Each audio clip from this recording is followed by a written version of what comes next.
STF Lucknow के KGMU love जिहाद case की जांच करेगी। केजीएमयू की फैक्ट फाइंडिंग कमेटी ने एसटीएफ जांच की सिफारिश की। केजीएमयू प्रकरण की जांच मिलते ही एसटीएफ ने कार्रवाई शुरू की। एसटीएफ को इस पूरे प्रकरण से जुड़े सभी दस्तावेज केजीएमयू सौंपेगा।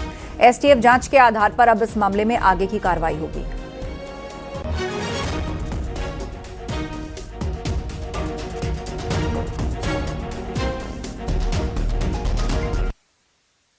बीते दिनों किंग जॉर्ज मेडिकल यूनिवर्सिटी में सामने आए यौन शोषण और धर्मांतरण के मामले से मचे हड़कंप के बाद अब इस पूरे प्रकरण की जांच एसटीएफ को सौंप दी गई है।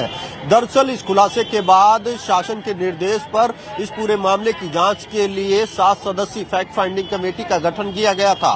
फैक्ट फाइंडिंग कमेटी ने शुरुआती जांच में इस प्रकरण को बेहद गंभीर माना, जिसके बाद इस पूरे मामले की जांच किसी विशेष एजेंसी से कराने की संस्तुति की। इस दौरान फैक्ट फाइंडिंग कमेटी ने इस पूरे प्रकरण को एसटीएफ से जांच कराने की बात अपनी रिपोर्ट में कही थी, जिसके बाद केजीएमयू प्रशासन ने सरकार को पत्र लिख इस पूरे मामले की जांच एसटीएफ को सौंपने का अनुरोध किया था, जिस पर अब इस पूरे धर्मांतरण के मामले की जांच एसटीएफ को सौंप दी गई है।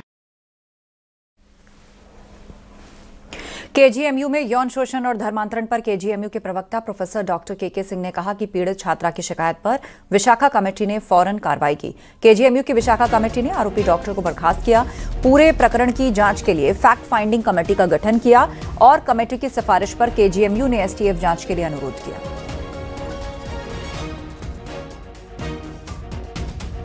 सर, क्या अपडेट है अब तक इस पूरे मामले की और क्या ऐसी वजह थी जिसके कारण ये जांच एसटीएफ को सामने? इस पूरे प्रकरण में 3 पहलू थे। एक तो जो पीड़िता का यौन शोषण हुआ, उसके लिए विशाखा कमेटी बैठी। विशाखा कमेटी ने एक निर्णय लिया कि वो उसका दोषी है और कुलपति ने निर्णय लिया कि उसको बर्खास्त कर दिया जाए, यानी कि एमडी पैथोलॉजी के कोर्स से वो निष्कासित हो जाएगा। और पूरे यूपी में कभी भी कोई रेजिडेंट विशाखा में या यौन शोषण में बर्खास्त नहीं हुआ। पहली बार इतनी कड़ी कार्रवाई हुई।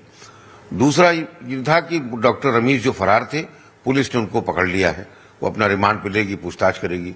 तीसरा, रोज बड़े बड़े खुलासे हो रहे थे, ऐसा मीडिया में प्रकाश में आ रहा था कि डॉक्टर रमीज एक संगठित गिरोह के साथ काम कर रहे थे। उनके साथ और भी लोग इस तरह की राष्ट्र विरोधी गतिविधियों में संलिप्त थे। केजीएमयू के बाहर के बहुत लोग हैं, कुछ और मेडिकल कॉलेजेस के लोग हैं। जाकिर हुसैन का नाम आ रहा है, शाहीन का नाम आ रहा है। मतलब बहुत चौंकाने वाले खुलासे हो रहे थे। तो हमारे साथ जो भावेश कुमार सिंह पुलिस के रिटायर्ड डीजी थे, जिनको हम लोगों ने अनुरोध किया था कि समिति में हमें असिस्ट करें, तो उनका भी मत था कि इतनी बड़ी दायरे की जांच केजीएमयू के डॉक्टर्स नहीं कर सकते, और अगर करेंगे भी तो उसमें विश्वसनीयता नहीं रहेगी, ट्रांसपेरेंसी नहीं रहेगी। तो उन्होंने फिर संपर्क स्थापित किया एडीजी के एसटीएफ के बड़े अधिकारियों से। उनके प्रयासों से फिर ये हुआ कि एसटीएफ इसकी जांच करेगी। हम लोगों ने भी निर्णय लिया और कल कुलपति जी मिलने गई थी मुख्यमंत्री से, तो उन्होंने इसकी पुष्टि कर दी है कि अब इसकी जांच एसटीएफ कर रही है।